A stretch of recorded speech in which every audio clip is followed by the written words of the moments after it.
संकेत जो है दिया गया है। जीआई टैग का मतलब है वहां का काजू जो है ओरिजिनल बोला जाएगा।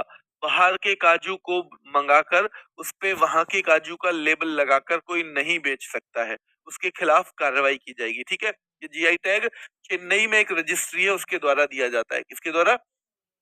चेन्नई में बच्चों एक रजिस्ट्री है ना, चेन्नई में मतलब एक संस्था है जो जीआई टैग देती है। ठीक है, जो भारत के लिए जीआई टैग देने का काम करती है, जो भारत के प्रोडक्ट हैं और भारत में प्रचलित हैं बच्चों। ठीक है, कितने साल के लिए? 10 साल के लिए दिया जाता है। कितने साल के लिए? 10 साल के लिए दिया जाता है। ठीक है, 10 साल के लिए दिया जाता है, याद रखना है। और ये गोवा गोवा के काजू को दिया गया है। ठीक है, गोवा के काजू को। ठीक है, चलो बच्चों, क्या खोला मिर्च जो है, खोला मिर्च, वो भी गोवा की है जिसे जीआई टैग मिला हुआ है? क्या वो भी गोवा की है जिसे हम खोला मिर्च कहते हैं? जल्दी बताओ बच्चों, हाँ या ना? हाँ या ना? हाँ, ठीक है, बहुत बढ़िया। हाल ही में चर्चा में था मिर्चा चावल, कहाँ का है बताओ? मिर्चा चावल कहाँ का है जिसे जीआई टैग मिला हुआ है? मिर्चा चावल, मिर्चा चावल, बहुत बढ़िया बच्चों, उत्तम कह रहे हैं, बिहार। बिल्कुल बच्चे, ठीक है, बिहार। सोजत मेहंदी कहाँ की है? Sojat mehndi,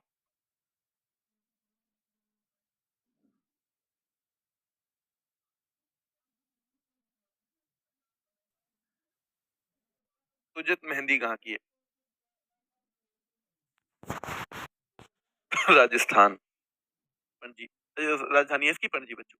national stock exchange ने छोटे और मध्यम उद्यमों को पूंजी बाजार के माध्यम से, पूंजी बाजार जानते हो, जैसे स्टॉक मार्केट वगैरह में पैसा वगैरह लगाते हैं ना, उसे बोल देते हैं पूंजी बाजार। ठीक है, चलो, तो नेशनल स्टॉक एक्सचेंज ने, किसने? नेशनल स्टॉक एक्सचेंज ने छोटे और मध्यम जो उद्यम है, छोटे जो बिजनेस हैं या मीडियम लेवल के जो बिजनेस हैं, उनको पैसा उपलब्ध कराने के लिए किसके माध्यम से? पूंजी बाजार के माध्यम से, यानी जैसे हम शेयर वगैरह जारी करते हैं ना, उसके माध्यम से। तो किस राज्य के साथ समझौता किया है?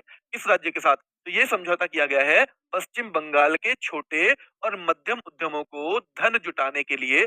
एनएसई और पश्चिम बंगाल की सरकार ने समझौता किया है बच्चों। ठीक है, इसने एनएसई, नेशनल स्टॉक एक्सचेंज, और पश्चिम बंगाल की सरकार ने। ठीक है, राजधानी अगर बात करें कलकत्ता की, तो उसकी बच्चों पश्चिम बंगाल की तो कोलकाता है, और राज्यपाल है सीवी आनंद बोस। अगर आपसे पूछ ले आज की डेट में एकमात्र महिला मुख्यमंत्री कहाँ पर है, तो वो पश्चिम बंगाल में ही एकमात्र महिला मुख्यमंत्री है आज की डेट में। ठीक है बच्चों, चलो, ये है, याद रखना है आपको। इस राज्य ने घोल प्रजाति की एक मछली को स्टेट फिश यानी राज्य मछली घोषित कर दिया है। स्टेट फिश यानी राज्य मछली घोषित किया है घोल प्रजाति की। इसमें ना औषधीय गुण भी पाए जाते हैं। क्या पाए जाते हैं? औषधीय। इसलिए चीन के लोगों में बहुत पॉपुलर है ये औषधीय गुण। ठीक है, तो ध्यान रखना है। गुजरात, गुजरात में गुजरात में जो मीट मछली वगैरह खाने वाले लोग हैं बहुत कम है। और गुजरात कोस्टल एरिया है, यानी कि तट के पास पड़ता है, तो मछली उद्योग वहां पर बड़ा है और वहां पर खपत कम होती है, इसलिए वो कहीं ना कहीं बेचते ही हैं। तो बेचने में भी ये जो मछली है खास तौर पे बच्चों, क्योंकि इसके औषधीय गुण भी है, तो इसकी चीन में बड़ी डिमांड है। ठीक है, विदेशों में और जगह भी है, पर चीन में बहुत डिमांड है। तो घोल प्रजाति को राज्य मछली घोषित किया है गुजरात ने। क्यों? क्योंकि मैंने पढ़ाया था global fisheries conference India Gujarat में ही हुई है। कहाँ पर? क्या अहमदाबाद में हुई थी बच्चों? उसी दौरान, अहमदाबाद। क्या ये अहमदाबाद में हुई है गुजरात में ग्लोबल फिशरीज कॉन्फ्रेंस इंडिया? जल्दी बताओ बच्चों। अब आपसे इस घोल प्रजाति की मछली का कौन सा नाम पूछा जा सकता है?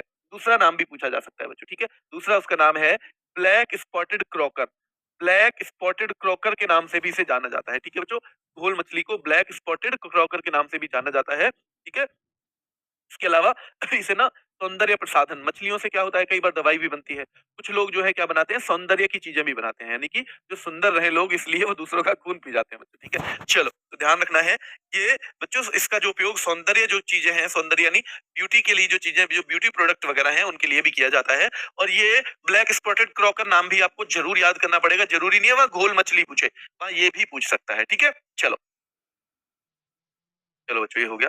5,000 करोड़ के करीब बच्चों मछली निर्यात करता है गुजरात वार्षिक तौर पे। ठीक है, गांधीनगर, आचार्य देवव्रत, दोनों नाम आपको पता होने चाहिए। 26 नवंबर को किसकी जयंती पर पूरे भारत में राष्ट्रीय दुग्ध दिवस मनाया जाता है? देखो, विश्व दुग्ध दिवस मैंने आपको पढ़ाया था। विश्व दुग्ध दिवस मैंने पढ़ाया था, ठीक है? तो उसमें तो मैंने आपको बताया था कि भई 2 जून नहीं तो कम से कम 1 जून तो मिल जाए दूध, ठीक है? 1 जून मतलब एक टाइम। कहते हैं ना 2 जून की रोटी यानी 2 वक़्त की रोटी। उसी तरह बच्चों ध्यान रखना है कि डॉक्टर वर्गीज़ कुरियन जिन्हें भारत में श्वेत क्रांति के जनक, ठीक है? श्वेत क्रांति के जनक के तौर पे माना जाता है, ठीक है? श्वेत क्रांति के जनक के तौर पे जाना जाता है, वो हैं डॉक्टर वर्गीज़ कुरियन और उनकी जयंती पर 26 नवंबर को मनाया जाता है राष्ट्रीय दुग्ध दिवस। क्या मनाया जाता है बच्चों? राष्ट्रीय दुग्ध दिवस मनाया जाता है, ध्यान रखना है उनके जन्मदिन